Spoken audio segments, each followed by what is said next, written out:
본격적인 대화 나누기에 앞서서 어제 국감에 대한 소회, 국감 한마디로 표현한다면 어제요 국감 김현지로 점철된 국감이 아니었나 예. 저는 그런 생각이 들었거든요. 예.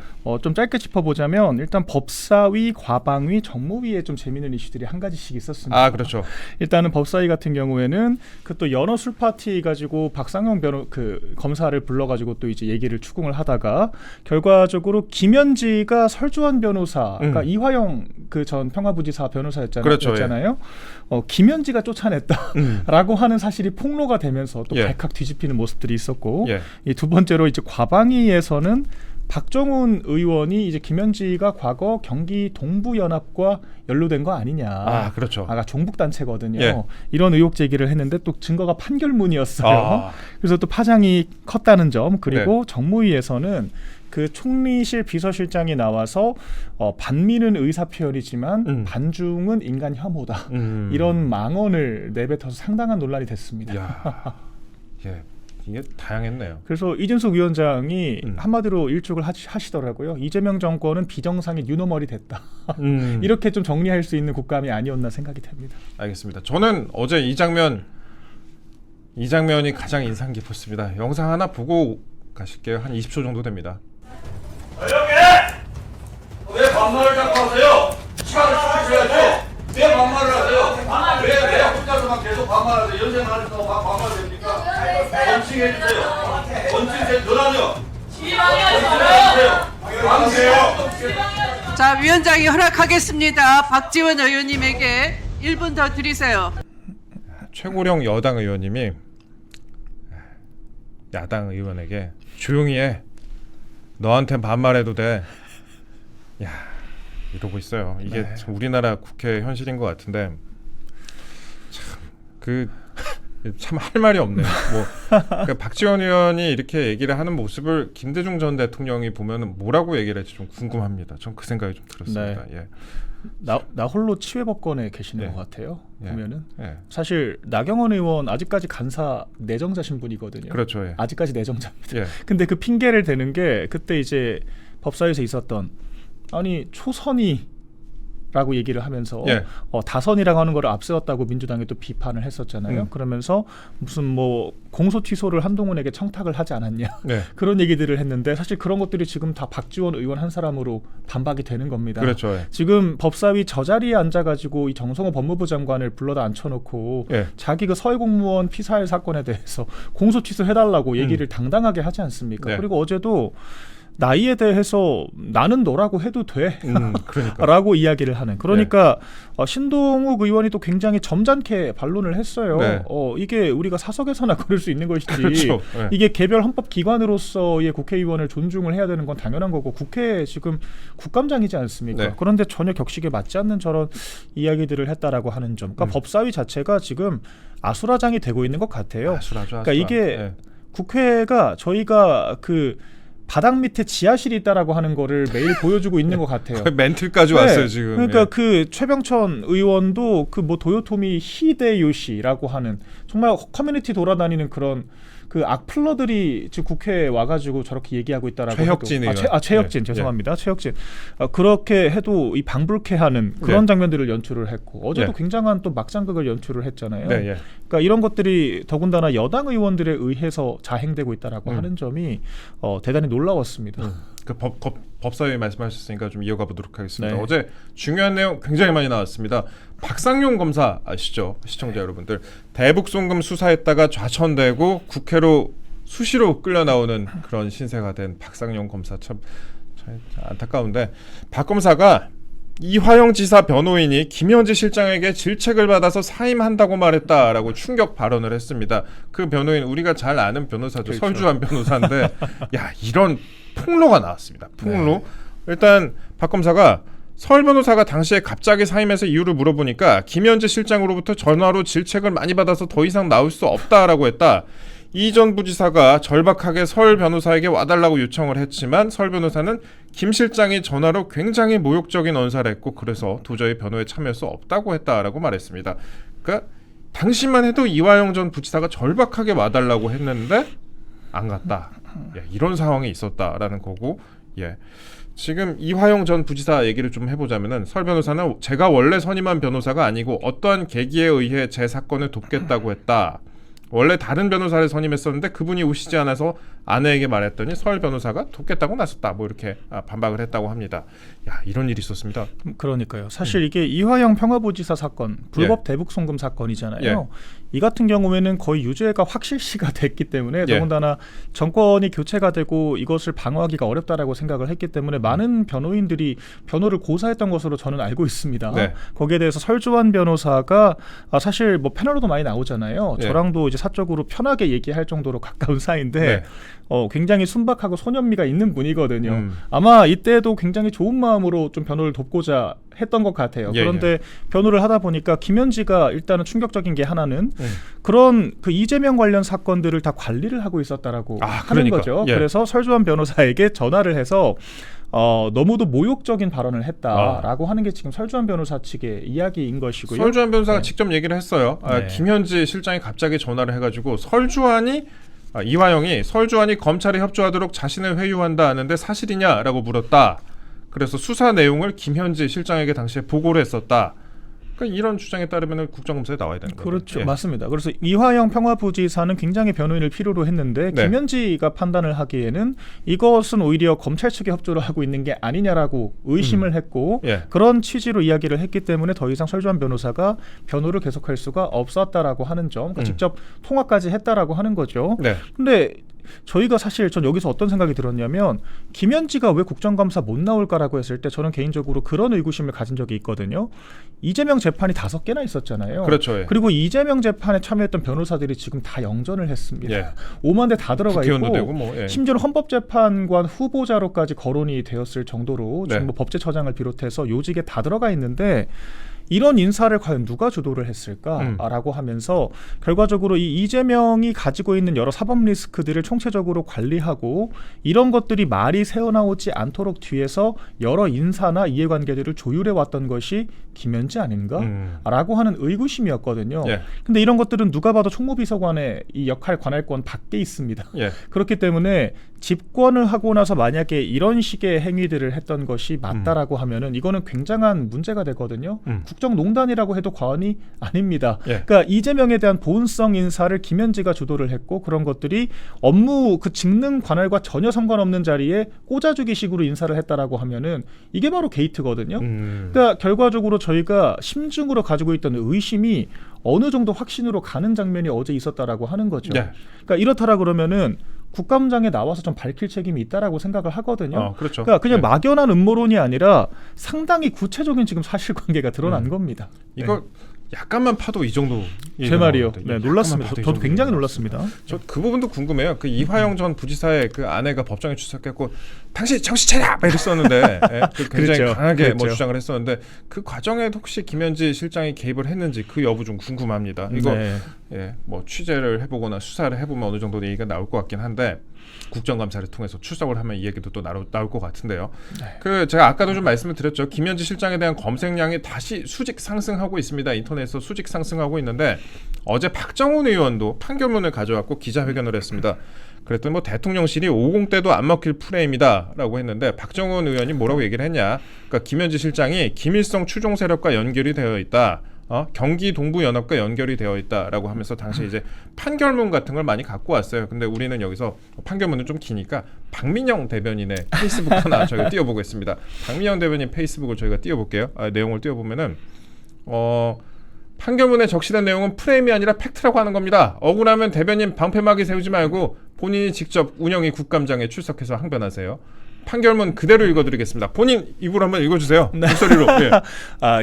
성남시의 사회단체 활동 등을 하면서 피고인 김미희와 잘 알고 지내는 김현지다라고 하는 게 적시가 되어 있었다라고 하는 거고요. 피고인 김미희와 잘 알고 지내는 김현지. 그리고 피고인 김미희는 김현지와 이 정영주의 우연한 정보 전달로 위 음식점을 방문하게 된 것으로 보인다. 그리고 사실 저 관계자들도 어제 강하게 반발을 하면서 관계가 있다라고 하는 것은 또 인정을 했어요. 네. 다만 이게 왜 문제냐라고 지금 이야기를 했던 건데 그렇죠. 그게 왜 문제냐라고 하면은 이 김미희 전 의원이 남편이 백승호 씨라고 하는 분인데 이 경기 동부연합이 이제 NL 이렇게 그렇죠. 극좌 사실 진영이거든요. 그러니까 성남시에 있었던 그런 학생운동을 시발점으로 해서 출범을 했던 조직이었고 통진당과도 깊게 연관이 되어 있습니다. 그래서 통진당이 내란 선동 사건으로 정당 해산이 당하고 난 뒤에 사실상 와해가 됐는데 그 전신이라고 부를 수 있는 게 경기 동부연합이기 때문에 그렇죠. 김정은 추종 세력 내지 반국가 세력이라고 봐도 과언이 아닌 거죠. 근데 이런 단체와 이 지금 김현지 부속실장이 긴밀한 관계를 맺고 있었다라고 하는 점, 관계자들과 맺고 있었다라고 하는 점이 이게 판결문이라고 하는 구속력 있는 이 사실관계를 통해서 적시가 되어 있었다라고 하는 겁니다. 어제 그거를 공개를 했던 거잖아요. 근데 지금 대통령실이 뭐 50 시절에나 50 시절 50 시절에도 안 통할 프레임이다라고 했는데 이건 프레임이 아니죠. 엄연한 사실관계인 거죠. 판결문인데 무슨 프레임이에요? 그렇죠. 경기동부연합이 NL 계열의 반국가 단체라고 하는 것도 사실이고 김현지와 해당 관계자들이 긴밀한 관계였다라고 하는 것도 사실인 겁니다. 그리고 사실 이게 성남 시민 모임이라고 하는 것과도 또 연관이 되어 있더라고요. 지금 김현지가 과거 활발하게 활동을 했던 성남 시민 모임이라고 하는 것도 그 데이터가 다 백업이 되어 있거든요. 그거 저희가 띄워드릴게요. 저희 프로그램 출연하는 이기인 개혁신당 사무총장 지금 김현지 1타 강사가 오늘 본인의 페이스북에 올린 글이 하나 있어갖고 좀 갖고 와봤는데요. 경기 동부연합, 그러니까 지금 여권에서 경기 동부연합하고 묻는 거를 좀 두려워하는 거 아닌가라는 생각이 들어요. 근데 지금은 없어진 김현지 국장이 관리하던 성남 시민모임 홈페이지 게시판에는 대놓고 경기동부연합이라는 아이디로 여러 글들이 올라왔다. 경기동부연합이 우리 경기동부연합이야 이러면서 글을 많이 올렸다. 그래서 아카이빙으로 남겨지니까 지웠어도 글이 남겨진다라는 건데 성남 시민모임 홈페이지 경기동부연합 게시글이다라고 이제 올렸는데 제가 그 게시글 간단히 몇 개만 좀 띄워드릴게요.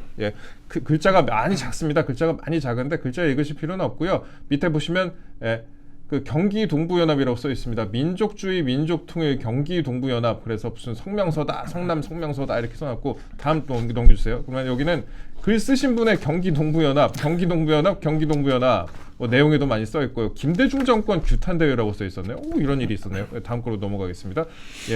법 집행을 살인적 폭력으로 짓밟은 김대중 정권을 강력히 규탄한다. 김대중 정권도 또 규탄해네. 경기 동부연합이 있었고 또 밑에 경기 동부연합 이거는 용인지역 여성노조 위원장 언행에 대한 성명표 작은 것까지 다 내는데 경기동부연합. 그러니까 이 홈페이지에 그러니까 지금 성남 시민모임 홈페이지에 경기동부연합 조금만 찾아도 이렇게 많이 나오는 거 아니겠습니까? 그러니까요. 그러니까 지금 저희가 공식적으로 조회할 수 있는 자료만을 가지고도 이 정도가 지금 국감 이틀 차에 나왔다라고 하는 거죠. 심지어 지금 운영위도 아니거든요. 법사위 과방위에서 벌써 이렇게 큼지막한 게이트 수준의 의혹이 2가지나 터졌다라고 하는 거. 전 이게 굉장히 흥미롭다고 생각을 하고요. 그리고 제가 오늘 방송 들어오기 직전에 여론조사 하나를 보니까 코리아 정보 리서치에서 오전에 나왔더라고요. 김현지 국감 출석을 거의 60%가 찬성을 합니다. 반대가 30%가 안 됩니다. 그러니까 반대보다 찬성이 더블 스코어라고 하는 점. 그러니까 그만큼 국민들이 보시기에도 의구심이 있다라고 하는 거거든요. 근데 심지어 오늘 나온 여론조사는 당장 어제자 나온 의혹들은 100% 반영은 안 됐을 거거든요. 보통 그제 13, 14 했으면 그제 거의 대부분 조사하죠. 맞습니다. 그렇기 때문에 앞으로 김현지라고 하는 사람에 대해서 더 많은 의구심들이 증폭될 수밖에 없다라고 하는 상황이 펼쳐졌다라고 생각을 합니다. 그렇습니다. 그 야당 입장에서도 이거를 좀 자세히 적극적으로 파야 될 것 같은데 이거 하나 좀 여쭤보려고요. 어제 아까 이제 박정훈 의원 얘기했는데 박정훈 초성이 같습니다. 비읍, 지읒, 히읗. 박정화 의원 어제 무슨 MBC인가 라디오 나갔고 김현지 불러내서 제대로 추궁하지 못하면 역풍이 분다. 아직까지 제보도 없다라고 했는데 제보가 꽤 있잖아요. 지금 조금만 해도 이렇게 나오고 조금만 찾아봐도 나오는데 오랜 시간 그 정치권 언저리에 있었던 인물이잖아요. 일단 그러니까 제보를 얼마든지 받을 수 있는 거고 또 올해 성남에서 활동했던 그 이기인 사무총장 등의 얘기에 비춰봐도 다룬 내용이 상당히 많습니다. 그러게요. 그러니까 사실 박정훈, 박정아 의원 둘 다 친한동훈계로 분류가 되잖아요. 근데 친한동훈계 내에서도 참 박자가 안 맞는다는 생각이 일단 하나가 들었고요. 그리고 철없는 이야기를 사실 하는 거죠. 당장 얼마나 어제 민망했겠습니까? 국감 보면서 바로 당장 아침에 규명할 것도 없고 역풍 분다라고까지 이야기를 했는데 벌써 2가지나 큰 의혹이 터져 나왔잖아요. 그러니까 이런 부분들을 보고 어떤 생각을 하셨을지 좀 궁금하고 저도 과거에 MBC 등 이른바 좌파 방송에 많이 출연해본 경험이 있지 않습니까? 제가 느꼈던 것이 이게 좀 내부 총질 자해적인 표현을 하도록 유도를 하거든요. 예. 근데 거기에 휘말리게 되면 그게 바로 아마추어인 거예요. 저도 예. 뭘 모를 때나 그렇게 했고 저도 이 정도의 워딩을 쓰지는 않았거든요. 근데 정당의 어떤 행위들에 대해서 역풍이 분다라고 현역 의원이 이야기를 하면 역풍이 분다. 그 정당의 추진력이 상당히 떨어질 수가 있거든요. 그러니까 그냥 좌파 언론의 놀이개 역할을 하면서 먹잇감 주는 그런 철부지 같은 행동을 어제 한 거예요. 근데 결과적으로 바로 당일날 또 다른 친한동훈계 의원에 의해서 이렇게 많은 의혹을 가지고 있는 사람이라고 하는 게 총체적으로 드러났으니 얼마나 민망하겠습니까? 그렇기 때문에 저는 이런 식의 방송은 전파 낭비라고 보기 때문에 이럴 거면은 그냥 나가지 마시라고 이야기를 하고 싶어요. 왜 나가는지 모르겠다. 방송 왜 나갑니까? 예. 방송 나가서 하나마나한 얘기, 지금 지도부 흠집내는 얘기, 괜히 김 빠지는 얘기 할 거면 굳이 왜 나가죠? 특히나 MBC. 네, 그리고 이런 얘기 하면은 그럼 뭐 좌파 지지자들이 합리적이라고 봐줍니까? 본인에게도 도움이 안 돼요. 그러니까 정치를 어쨌거나 시작을 하셨으니 또 오래 하셨잖아요. 네. 시작을 하신 게 아니라 좀 이 정도 정무감에 대해서는 좀 숙고를 해보셔야 하지 않을까라는 생각이 전 들었습니다. 네. 지금까지 짧게 김현지 실장에 대해서 저희가 짧게 에센스만 한번 다뤄봤고요. 오늘 진짜 다룬 내용이 많아가지고 네. 새벽에 제가 알람이 하나 떠가지고 깼습니다. 조은석 특검, 이른바 내란 특검이 청구한 박성재 전 법무부 장관 영장이 새벽에 기각이 됐습니다. 1시 반쯤에 기각이 됐습니다. 이거 정말 중요한 내용입니다. 상당히 중요한 내용인데 그렇죠. 특검이 박성재 장관에게 내란 공범에 해당하는 내란 중요 임무 종사 혐의를 적용을 했는데 이게 꺾였습니다. 이거 하나하나 좀 따져봐야 될 것 같습니다. 그 문장을 하나하나 좀 따져볼게요. 그 서울중앙지법의 박정호 영장전담 부장판사입니다. 1시 35분쯤에 영장을 기각을 하면서 구속의 상당성이나 두주 증거인멸의 염려에 대해서 소명이 부족하다. 피의자가 위법성을 인식하게 된 경위나 피의자가 인식한 위법성의 구체적 내용, 피의자가 객관적으로 취한 조치의 위법성 존부나 정도에 대해서 다툴 여지가 있다. 충분한 공방을 통해서 가려질 필요가 있다. 제가 문장 하나 다 따져보면 일단 소명 부족했다. 다툴 여지가 있다. 공방을 통해 가려질 필요가 있다. 증거인멸의 염려보다 불구속 수사 원칙에 앞선다. 다 꺾은 거 아니에요? 맞아요. 예. 한마디로 수사 개판으로 했다. 아. 이거잖아요. 예. 사실 이게 그 영장이 기각이 되더라도 예. 그래 수사는 열심히 했고 예. 혐의도 일부 인정이 되는데 증거인멸 도주 우려가 없다. 예. 이렇게라도 나오는 게 그나마 면피를 하는 건데 그나마 그게 면을 살려주는 건데 이건 예. 총체적으로 이거 건 자체가 안 된다라고 얘기를 한 거거든요. 네. 근데 지금 특검이 왜 굉장히 궁색해졌냐면 어제도 PPT를 포함해서 뭐 200여 페이지의 그런 자료를 들고 가서 어필을 했다고 해요. 230종의 예. 의견서 120장 그러니까요. 분량의 PPT 120장 PPT 네, 넘기려면은 그래서 몇 시간 동안 진짜. 열심히 어필을 예. 했지만 예. 판사의 이야기는 소명 자체가 부족하다. 예. 다툼의 여지가 있다 혐의가 이렇게 이렇게 이야기를 했다라고 하는 점은 특검 수사에 지금 강력하게 제동이 걸릴 수밖에 없는 겁니다. 그런데 예. 애초에 박성재 장관한테 내란 주요 임무 종사자 혐의를 적용하는 것 자체가 어불성설이라는 얘기들이 많았거든요. 예. 왜 이렇게 무리수를 두는지 잘 모르겠습니다. 그러니까 그 수감 수용 인원에 대해서 확인 전화를 했다라고 하는 이거 얘기를 하는 거거든요. 예. 근데 이거는 법무부 장관의 통상 업무 범위고요. 아 그렇죠. 이런 것들이 비상계엄과 직접적인 연관성이 있다라고 하는 것도 입증이 안 됐고 그랬다라고 하더라도 지금 뭐 내란에 동조했다라고 하기에는 2시간 만에 종결된 계엄이었습니다. 네. 실행되지 않았어요. 예. 근데 이런 사안들을 가지고 그 박성재 법무부 장관, 그러니까 피의자라고 지금 지정이 되어 있는 법무부 장관이 위법성을 인지를 하고도 실행을 했다라고 하는 식의 지금 주장을 펼치고 있으니까 받아들여질 수가 없죠. 예. 그리고 지금 특검 측이 그 곤궁해진 것이 CCTV를 공개를 했잖아요. 아 그렇죠. 그 얘기 좀 해야 되겠어요. 그러니까 대통령실 CCTV가 3급 국가 기밀입니다. 예. 그렇기 때문에 첫 공판에서는 한덕수 전 총리 공판에서 공개를 안 했습니다. 예. 근데 전 이걸 공개한 것도 이해가 안 돼요. 그러니까 이게 결과적으로 정치적인 망신 주기, 여론전 그리고 언론인들에게 먹잇감을 주기 위한 목적으로 국가 기밀이고 어떤 국격이고 뭐고 다 포기한 거거든요. 네. 그러니까 이런 식으로 대통령실 내부 자료들이 공개되는 것이 관례화돼 버리면 앞으로 제도권에서 어떤 일들이 제대로 이루어질 수 있겠습니까? 그러니까 진짜 그거 문제죠. 예. 굉장한 우려가 되는데 근데 그마저도 증거력이 전혀 없어요. CCTV를 보시면은 음소거되어 있습니다. 아.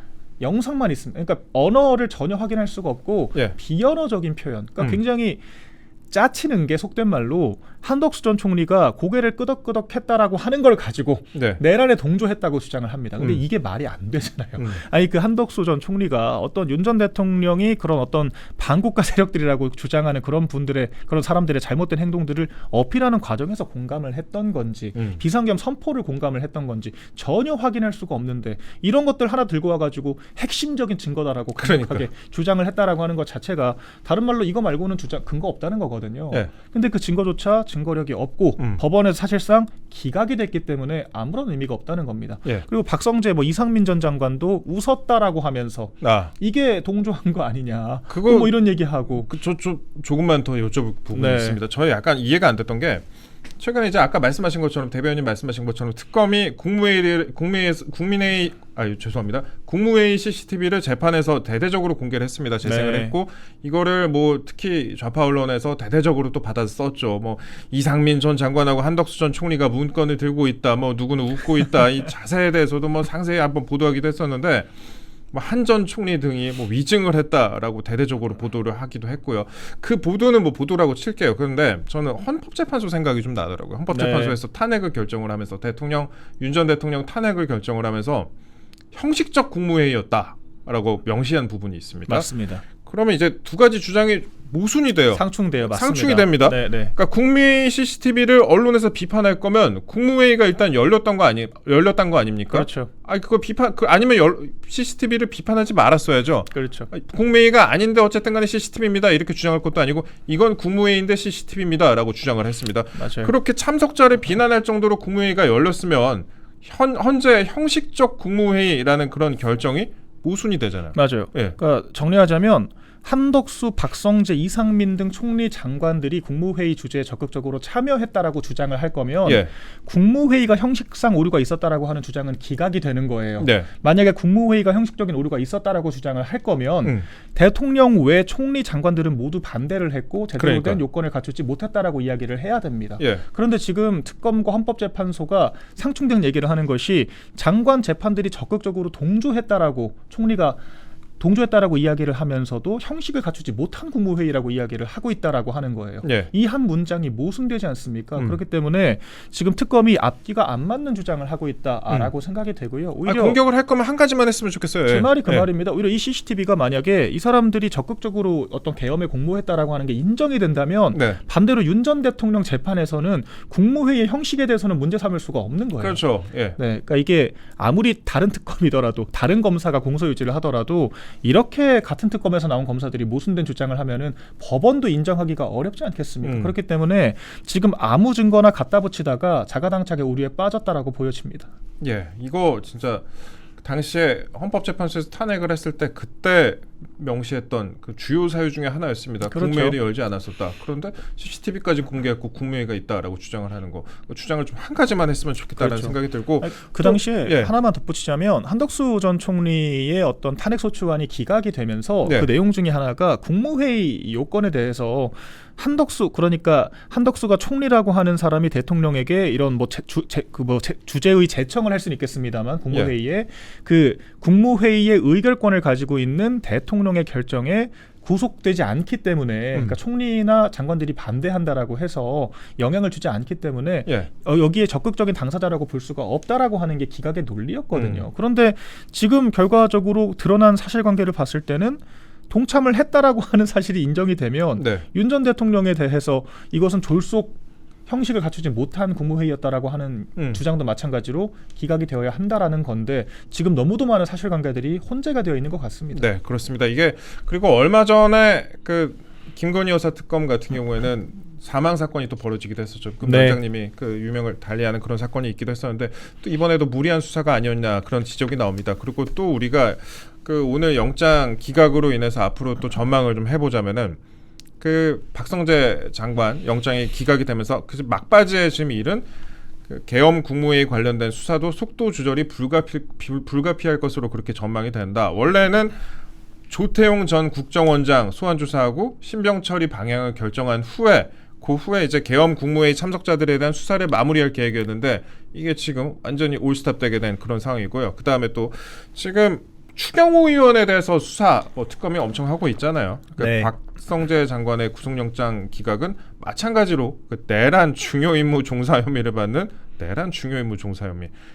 그 추경호 의원 수사에도 지대한 영향을 미칠 수가 있다. 네, 아니, 추경호 의원 거는 저는 끝났다고 생각이 됩니다. 끝났다. 예. 더 이상 파고들 게 없고요. 당시 추경호 의원에 대해서 적대적인 진술을 했던 예. 우원식 국회의장 등도 지금은 그때 그럴 수밖에 없는 상황이었다라고 하는 거를 인정하는 분위기라고 전해지고 있습니다. 왜 그러냐면 추경호 원내대표가 표결을 방해할 물리적인 능력도 없었을 뿐더러 네. 오히려 추경호 원내대표는 혼란 상황을 수습하기 위해서 노력을 했고 우원식 국회의장과도 수차례 소통을 한 것으로 전해지거든요. 네. 그리고 우리가 어떤 의결을 할 때는 교섭단체 간에 합의된 시간에 해야 되는 거 아니겠습니까? 그래서 우원식 의장이 한동훈과 설전을 벌이면서 인정을 했어요. 네. 교섭단체 간에 그 1시경에 표결을 하는 것으로 합의가 됐기 때문에 선제적으로 할 수가 없었다라고 인정을 했기 때문에 추경호 의원과 그 시간대 표결하는 것으로 합의를 했다라고 인정을 한 거거든요. 네. 그런데 추경호 원내대표가 그 시간대 표결에 참여하지 않고 의결을 방해했다라고 하는 것은 상호 모순된 주장을 하는 거기 때문에 더 이상 민주당 측에서도 문제 삼기가 어려울 것으로 생각이 되고 그리고 지금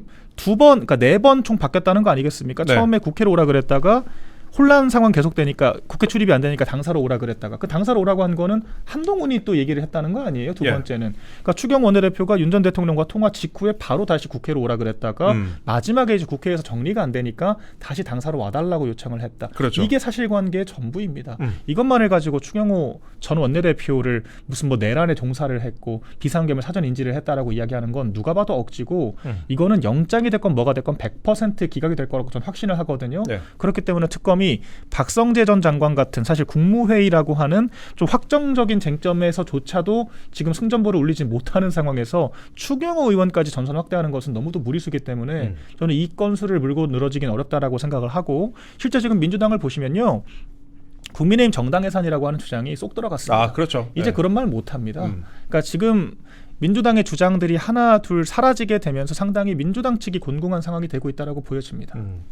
이거 오늘 국민의힘에서는 이거 좀 강조를 많이 해야 될 것 같아요. 그럼요. 네. 특검이 나를 소환할까봐 이렇게 우려하기보다는 그런 의원들도 좀 있더라고. 분위기 들어보니까 네. 야당 내부에서 특검이 다 부르는 거 아니야 이렇게 우려하고 메시지 안 내는 그런 분들도 많이 계신데 이 정도로 영장 꺾인 상황에서는 이거는 이제 수사의 동력을 많이 잃었거든요. 그러니까 야당에서 좀 대대적으로 좀 반응을 했으면 좋겠다 하는 그런 생각을 좀 해봤습니다.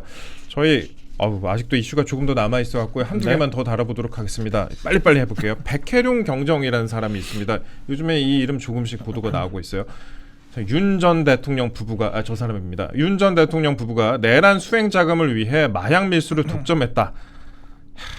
내란 수행 자금을 위해 마약 밀수를 독점했다라고 주장을 하는 사람인데 이거 뭐 어떻게 해석을 해야 될지 모르겠습니다. 이 대통령이 이 백혜룡 경정하고 그다음에 임은정 동부지검장을 콕 집어가지고 이른바 세관 마약 수사 외압 의혹 수사 지시를 내렸죠. 그래서 위법 논란이 있었습니다. 뭐 그것도 그것대로 수사기획 위법 논란인데 또 다른 관전 포인트가 있습니다. 백혜룡이라는 이 분이 경찰서 과장급 정도입니다. 경정이니까 좀 큰 지구대장 정도나 아니면은 일선 서해 뭐 형사과장 정도 그 정도 급인데 대통령 지시를 거부하고 검찰의 공식 수사팀을 불법 단체라고 규정을 하고 자신을 위해서 새 수사팀을 만들어달라. 동래북 임은정 검사장이 경정에게 무시를 당했습니다. 네. 예. 근데 이 백혜룡 경정이라고 하는 사람의 네. 어제도 막 페이스북에 글도 올리고 그러더라고요. 길게 막 올렸어요. 뭐 예. 갑작스러운 인사 이동이 어쩌고 얘기를 하면서 저 백혜룡이 막 이렇게 예. 자기 자신을 3인칭으로 지칭을 하는 그런 화법을 쓰더라고요. 그 민영이 네. 삐졌어, 뭐 이런 거 그렇죠, 똑같은 거 아니에요? 그렇죠. 예, 저 예. 백혜룡, 예. 백혜룡을 이렇게 얘기를 하는데 네. 저는 그런 식의 화법을 쓰는 사람치고 좀 일반적인 사회성을 가진 경우는 본 적이 없거든요. 일단 그런 말씀드리고 제가 대통령실에 있을 때도 한번 체크를 해봤던 사안이에요. 그때도 예. 워낙 보도가 많이 나왔고 아하. 당시 경찰서도 골머리를 앓고 있었기 때문에 저희가 해당 경찰서에 좀 소통을 해봤습니다. 대체 무슨 사건이냐라고 했는데 뭐 요약하자면은 경찰서 동료 직원들도 상당히 골칫거리로 생각하는 직원이다. 라고 저는 전해 들었고요. 그러니까 뭐 저희 대통령실한테 좀 면피를 하기 위해서 뭐 얼버무린 것일 수도 있겠습니다만 네. 제가 그때 이해했던 바로는 정말 아무것도 아닌 걸 가지고 거의 망상에 가깝게 주장을 하고 있다. 저는 그런 식으로 이해를 했거든요. 네. 그래서 그러면은 사실 뭐 아무리 이게 군불대기 한다고 해도 나올 게 없으니까 그러다 그러니까. 말겠지 예. 하고 지나갔던 이슈였습니다. 예. 그런데 이것을 이재명이 다시 소환을 한 거예요. 왜 다시 꺼내 들었을까? 이거 대통령도 차마 이런 주장을 믿지는 않을 것 같다는 게 뭐 아니, 언론의 분석 왜냐면 이 아닙니까? 주장의 수위가 예. 윤 전 대통령 부부가 이 내란에 동원될 자금을 만들기 위해서 이 어떤 마약 사건을 주도를 했고 예. 본인이 마약 수사를 하려고 했던 거를 제지를 했다라고 하는 지금 논리 아니겠습니까? 예. 근데 이게 가능한 전제가 아니잖아요. 아. 네, 그러니까 너무 허황된 지금 이야기를 하고 있기 때문에 예. 이거는 사실 저희가 뭐 굳이 입증이라고 할 것도 없이 망상에 가깝다라고 생각을 할 것 같고. 국회 가면 그런 분들 많이 계세요. 뭐 명함 주면서 이것 좀 취재해줘 이러면서 네. 지금 트럼프가 자기를 도청하고 있어, 뭐 외계인이 자기를 도청하고 있어 이런 분들 많이 계세요. 그러니까요. 예. 그래서 저는 그냥 사실 이거는 민주당이 보기에도 사실 뭐 가짜 녹취록이나 트는 민주당 같은 가짜뉴스 제조기들이 봤을 때도 받아들이기 힘든 수준의 주장이었다고 보는데요. 그래서 민주당도 사실 안 물었거든요, 이 네. 이슈를. 예. 근데 그것을 당도 아니고 대통령이 물어서 그것도 위법 수사 위법 수사 왜 진실 논란까지. 저거를 받으면서. 사실로 예. 전제를 하고 사실로 전제를 했으면 본인이 피해자라고 지금 얘기를 하는 건데 네. 피해자 재척 사유가 있잖아요. 그런데 그 피해자를 수사의 주요 주체로 지금 인지를 하고 지정을 하면서 그걸 또 지검장에게 직접 얘기를 한 거 아닙니까? 예. 인사 조치를 하고 수사를 재개를 해라. 예. 이렇게 이야기를 한 거기 때문에 이런 거야말로 수사 개입이거든요. 그러니까 대통령이 직접적으로 수사기관에 지휘를 한 겁니다. 네. 이것은 명백하게 법적으로 문제가 되거든요. 검찰청법 위반이에요. 네. 그러니까 법무부 장관을 통해서만 지휘 통제를 할 수 있는 게 법무부 현행법의 장관이 원칙인데 검찰총장을 통해서만 할 수가 맞습니다. 있는 건데. 총장한테만 할 예. 수 있고 현장의 어떤 지휘하는 사람들에게는 절대 이런 수사 개입을 할 수가 없도록 현행법이 되어 있습니다. 이거는 고발 대상이고요. 물론 이미 5개의 재판을 받다가 중단된 피고인 신분이기 때문에 타격감도 없겠습니다만 이런 것들 다 저희가 누적적으로 쌓아놔야 한다라고 생각을 하거든요. 그래서 이거는 백혜룡이라는 사람도 총체적으로 문제가 있고 이건 저는 의도를 모르겠습니다. 네. 이거는 100% 역풍이 될 거라고 생각을 하고 아마 본인들도 이제 와서는 아차 싶을 것 같아요. 근데 제가 하나 더 짚어야 될 게 우리 또 가증스러운 한동훈이 이걸 윤 전 대통령과 엮더라고요. 그래요. 윤석열도 똑같다. 그러니까 이재명의 이런 불법적인 수사 개입이 윤 전 대통령 최해병 사건과 똑같다라고 비유를 하더라고요. 근데 이게 어떻게 똑같습니까? 해병대 수사단은 수사권이 없습니다. 예. 그러니까 군대 내부적으로 사건이 발생했을 때 군 내부가 그런 것들을 공론화하지 않고 묻으려고 해왔기 때문에 법이 바뀌어서 군대 내에서 발생한 특히 병사들에 대한 중대 사건은 외부 수사기관들이 수사를 하도록 되어 있습니다. 네, 예. 수사권이 없는 해병대 수사단에 대해서 국군 통수권자인 대통령이 국방부 장관을 통해서 일부 명령을 했던 게 사실이라 한들 그게 무슨 법적인 문제가 됩니까? 예. 그렇기 때문에 지금 최해병 특검이 경로서를 무슨 뭐 자기네들이 입증을 했다느냐 하는 뜬구름 잡는 얘기만 하고 있는 거잖아요. 사람이 화낼 수 있는 거 아니에요? 그러니까요. 예. 아유, 이재명도 이런 백혜룡 사건 얘기하면서 화냈을 수 있죠. 예, 예. 그럼 그것도 잡아 넣을 겁니까? 그러니까 말이 안 되는 얘기를 하고 있는 거고, 그러니까 수사권이 전혀 없는 주체에게 국무위원을 통해서 지시를 한 것과 국무위원을 패싱하고 직접적으로 지검장에게 이런 수사 지휘를 한 게, 수사기관에게 지휘를 한 게 어떻게 같죠? 그러니까 이것도 굉장히 황당한 거예요. 자기 방어를 위해서 전직 대통령과 국민의 힘을 끌어들이는 물타기를 하는 거예요. 그러니까 이런 부적절한 상황들이 연출이 됐다라고 하는 거고요. 그래서 이재명은 이재명이고 한동훈은 본인 혐의를 좀 본인이 자기 능력껏 벗기를 바란다는 말씀도 덧붙이겠습니다. 네, 오늘도 또 준비를 해오셨군요. 예, 좀 묻지도 않았는데 제가 보자마자 말씀 좀 어제 주셨습니다. 예. 열받더라고요. 네. 그 백혜룡 경정 어제 SNS에 올린 글 제가 조금만 더 설명을 드리면 최소 25명의 수사팀을 자신에게 달라. 이게 대통령 백 경정이. 있으니까 이 정도 주장을 할 수 있는 것 같은데 진짜. 그리고 동부지검의 보도 자료를 놓고는 참으로 고약한 상황이다라고 얘기를 하고 이게 참 이문정 검사에 대해서 제가 긍정적으로 얘기한 적이 한 번도 없었던 것 같은데 뭐 검찰 내부에서도 대부분의 인사들이 그렇게 생각을 하겠지만 이문정이 불쌍해지는 그런 상황이 맞아요. 와버린. 그래서 예. 오히려 이재명이 이문정을 먹이기 위해서 예. 이렇게 한 거 아니냐라고 하는 해석이 오죽하면 있을 정도인데 네. 이 나라의 원칙과 질서라고 하는 게 총체적으로 지금 무너졌죠. 관할이고 절차고 아무것도 지키지 않는 예. 이 공직사회의 제도권의 기본적인 규격조차 지키지 않는 막장 정권이 지금 칼을 휘두르고 있다. 네. 이렇게 보여집니다. 알겠습니다. 마지막으로 그 경찰의 수사권이 집중된 이런 상황에서 볼 수 있는 가장 단적인 사례라고 할 수 있을 것 같습니다. 경정이 이 정도인데 네. 고위급 뭐 총경 그 위급은 뭐 어느 정도일까 싶습니다. 이거 참 이번 유심히 봐야 되는 사건입니다. 이거 당장 캄보디아에서 이런 자낙무도원 사건들이 오래간 방치되어 있는 이유가 무엇이겠습니까? 결과적으로 부패한 경찰이 네. 이런 나쁜 세력들과 결탁을 해왔기 때문에 그랬던 거잖아요. 우리나라에도 과거 그런 사건들이 많았고요. 네. 그러니까 지금 우리가 검찰을 해체했을 때 발생할 수 있는 부작용을 이미 캄보디아 사태로부터 확인을 하고 있는 거예요. 네. 경찰이 더 부패할 수 있고 경찰이 더 견제받지 않는 무소불위 권한을 행사할 수가 있습니다. 그런데 이런 상황이 앞으로 어떻게 발현될지 우리가 그 예고편을 보고 있다 이렇게 생각이 되는 거거든요. 아, 그렇습니다. 그 아까 말씀하셨던 부분 중에서 캄보디아 말씀하신 거는 저희가 오후 1시 30분에 금요 비대위에서 좀 더 자세히 다뤄보는 시간 갖겠습니다. 이게 미국이 났었습니다. 미국에서 그 관련 범죄에 연루된 것으로 의혹을 받고 있는 중국인들에 대해서 지금 코인 동결 조치를 개인 동결 조치를 또 들어갔으니까 이 부분 저희가 잠시 후에 금요 비대위에서 좀 더 자세히 다뤄보고요. 마지막 이슈 짧게 요거 하나만 짧게 좀 다룰게요. 개성공단 재가동 추진을 하고 있는 통일부. 그러니까 남북 연락사무소 폭파 여러분들 기억나실 겁니다. 폭파하면서 이거를 뭐 누구는 어떤 걸로 폭파한 거 아니냐, 뭐 그게 다행 아니냐 이런 뭐 얘기도 했었는데 그 개성에 있는 남북 연락사무소 이거를 그 장면이 생생합니다. 통일부가 개성공단 재가동을 본격적으로 하겠다고 합니다. 통일부 장관이 그리고 여기에다가 또 평화적 두 국가론 이거 정부 입장으로 확정될 것이라고 합니다. 이게 두 국가론 지난해 그 임종석 전 실장이 갑자기 두 국가론 얘기를 해가지고 뭔 소리 하는 거야라고 강하게 비판을 받았었는데 여기다 지금 통일부 장관 입에서 이 얘기가 또 나오고 있습니다. 대통령실이 통일부 장관이기 때문에 그런 말 할 수 있다 이렇게 이야기를 했더라고요. 그런데 우리 헌법상으로 우리나라 영토는 한반도로 규정이 되어 있고요. 그렇죠. 북한은 정부가 아니거든요. 국가가 아니거든요. 그러니까 우리 국가 안에 우리 한반도 영토 안에 존재하는 괴뢰 정부입니다.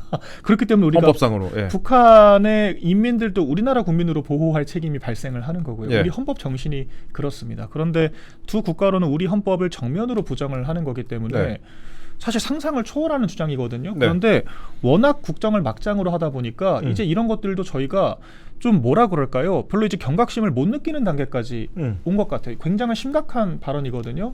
개성공단도 왜 그때 박근혜 전 대통령이 중단을 시켰습니까? 개성공단이 북한의 그 지부가 존재를 하기 때문에 이게 북한에게 사실상 빌미를 제공하고 미끼 역할을 한다라고 하는 거예요. 그러니까 북한이 우리나라와 관계가 틀어질 때마다 마치 저당 잡듯이 개성공단에 무슨 전기 공급을 중단을 하겠다, 뭐 이제 그런 식의 협박을 하고 소유를 하려고 했기 때문에 문제가 됐던 거 아니겠습니까? 그래서 저희가 개성공단이 오히려 우리한테는 더 발목을 잡는 역할밖에 못한다라고 전제를 하고 중단을 시켰던 건데 지금 불법 대북 송금이 문제가 되니까 합법적으로 대북 송금하겠다라고 하는 말밖에 안 되는 거죠.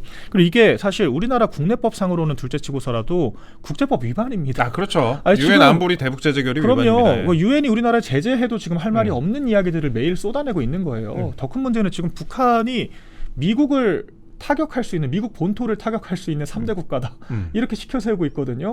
이거 전쟁 유발 발언입니다. 그러니까 북한이 오판을 할 수 있는 여지를 열어주는 거예요. 3대 국가. 그러니까 우리는 미국 본토를 타격할 수 있다는 말은 뒤집으면은 전 세계 어떤 국가도 선제 핵타격이 가능하다라고 얘기를 하는 거거든요. 그러니까 그만큼 북한의 미사일 기술이 발전했다라고 시켜 세워주면 북한 입장에서는 이것 봐라, 우리가 전쟁 일으키면은 진짜 이길 수도 있는 거 아니야? 이런 오판을 하게 만들고 그 오판 때문에 전쟁이 벌어지면 북한이 제압이 된다라고 하더라도 돌이킬 수 없는 상처가 전 세계적으로 남는 거거든요. 이런 생각도 좀 들어요. 통일부 장관이 갑자기 이렇게 나서는 거는 혹시 대통령이 미국에 잘못했으면 하는 생각을 갖고 있는 건가 그런 것 같아요. 그런 망측한 상상마저도 하게 만드는. 요새 그 중국에 대해서 반중이 아니라 협중이라고 프레임을 잡잖아요. 이게 언어 교란이거든요. 그러니까 반중이라고 하는 것은 근거가 있는 분노인 건데 협중은 근거 없이 미워한다는 뜻입니다. 그러니까 마치 반중 시위가 너네 근거 없잖아, 그냥 인간 혐오잖아라고 하는 식으로 협중이라는 프레임을 뒤집어 씌우는 거거든요.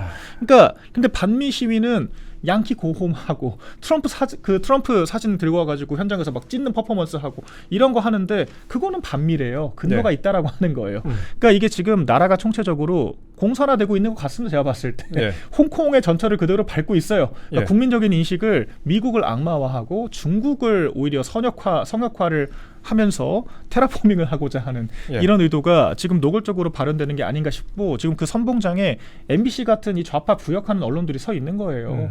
그러니까 지금 굉장히, 그러니까 저는 우리 국민들의 자정 능력을 믿고 판단력을 믿지만 정권이 대대적으로 나서서 이런 선전선동을 한다라고 하는 것은 굉장히 위태로운 상황이고 지금 정부 여당이 반국가 단체 행위들을 하고 있기 때문에 제동조차 걸 수 없는 정말 최악의 상황에 놓여 있다라고 보여집니다.